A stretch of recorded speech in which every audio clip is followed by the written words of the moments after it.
materi. People development. Ketika bicara dengan people development, maka banyak hal yang akan dibahas. Intinya adalah ini loh gambaran mengenai people development. Termasuk di situ saya akan bicara soal training. Kalau ditanya sebenarnya proses bisnisnya HRD seperti apa sih?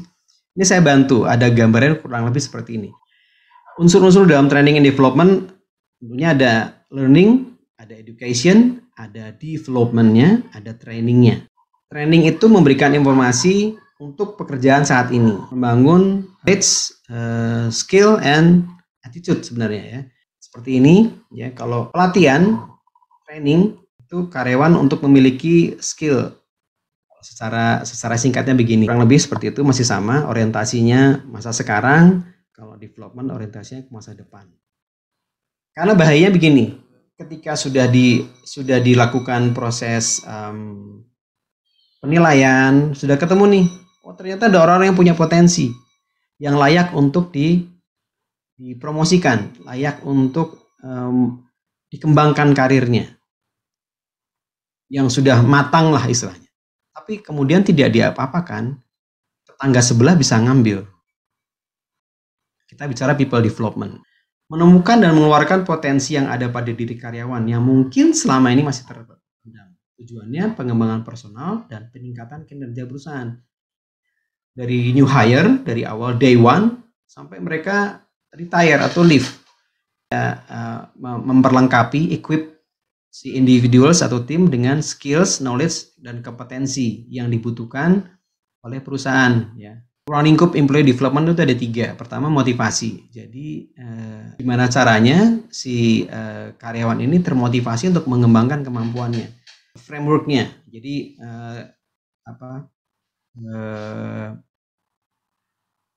bingkai kerjanya ya, frameworknya. Jadi people development itu ada beberapa pendekatan. Dalam arti begini, gimana sih cara mengembangkan orang? Yang saya dapat ada 4. Ya. Yang pertama itu adalah formal education. Formal education ini benar-benar formal, jadi bukan training. Perusahaan yang kerjasama sama universitas, tujuannya apa? Supaya anak atau si karyawan ini nih punya potensi, tapi secara pendidikan, cara berpikirnya harus dibuat lebih logis. Lalu pendekatan kedua adalah dengan cara assessment.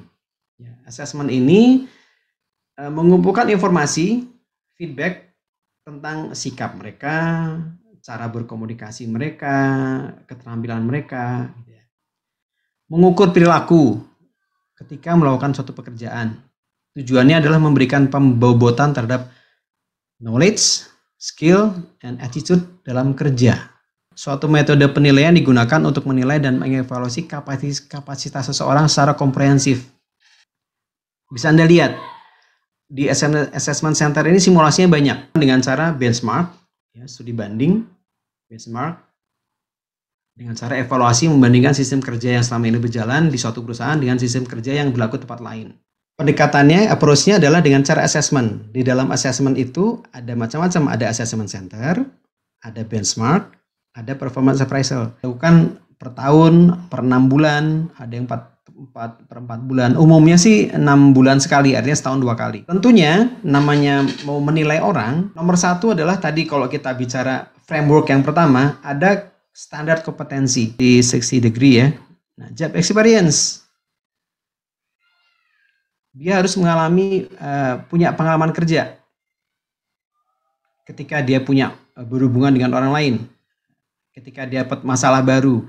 Ketika ada tuntutan pekerjaan baru. Macam-macam. Job enlargement. Kasih tugas, variasi tugas. Kasih tantangan baru. Atau job enrichment. Dikasih tanggung jawab lebih besar. Ada juga disebut dengan transfer, perpindahan karyawan. Tour of duty, ya, perpindahan mutasi, supaya dia ngerasain, oh sekarang kalau di pekerjaan seperti ini, atau dikasih di kota yang lain, di cabang lain, gitu ya.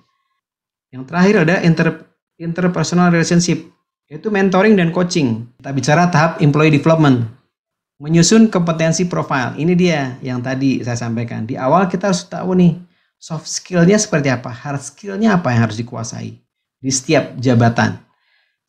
Identifikasi, menggali potensi. Dikelompokkan nih, siapa yang high potential sama high performance. Siapa yang high potential, moderate performance, siapa yang high potential, low performance. Ini ya, prepare for future role. Now, high performance, high potential. High performance, moderate potential. Ini karyawan kinerja baik, tapi sudah nggak punya potensi. Dia sudah mencapai puncak profesional mereka. Moderate performance, potensinya tinggi, tapi performance-nya moderate. Lalu dikelompokkan tadi, ada 9 kelompok tadi. Tapi ada lowongan supervisor dan kamu atau lowongan manager, kamu punya kans untuk ke sana. Sarankan, oh kamu kurangnya di sini, kamu harus ikut pelatihan ini. Kita sarankan itu kekuatan khusus karyawan. Dan IDP bukan sesuatu yang tidak bisa diubah. Jadi bisa saja IDP itu berubah. Oh ternyata dari sepanjang perjalanan ini kamu arahnya ke sana deh. Tanggung jawab atasan, mendapatkan gambaran yang benar tentang kemungkinan karir bawahan. IDP ingredients, where do I wanna be? Kemudian atau contohnya seperti ini. Ini yang lebih lengkap ya. Employee development plan. Ada juga individual career plan. Nah, kalau individual career plan ini sifatnya rahasia. Hanya si manajer yang tahu bersama HRD. Ini ada comprehensive, developmental, person centered, competency based. Bisa dilihat seperti ini paling gampang. Ini contohnya, replacement table chart. Jadi ada RTC, ada IDP, ada ICP. 70 20 10. 70 20 10. Nah, jadi ini contoh. Contoh ini ada coachingnya, informal coaching mentoring di 20%. Sisanya adalah everyday activity, participate in new opportunities. 70%. Merasa puas sama great leaders-nya. Thank you. Terima kasih untuk waktunya. Ini 3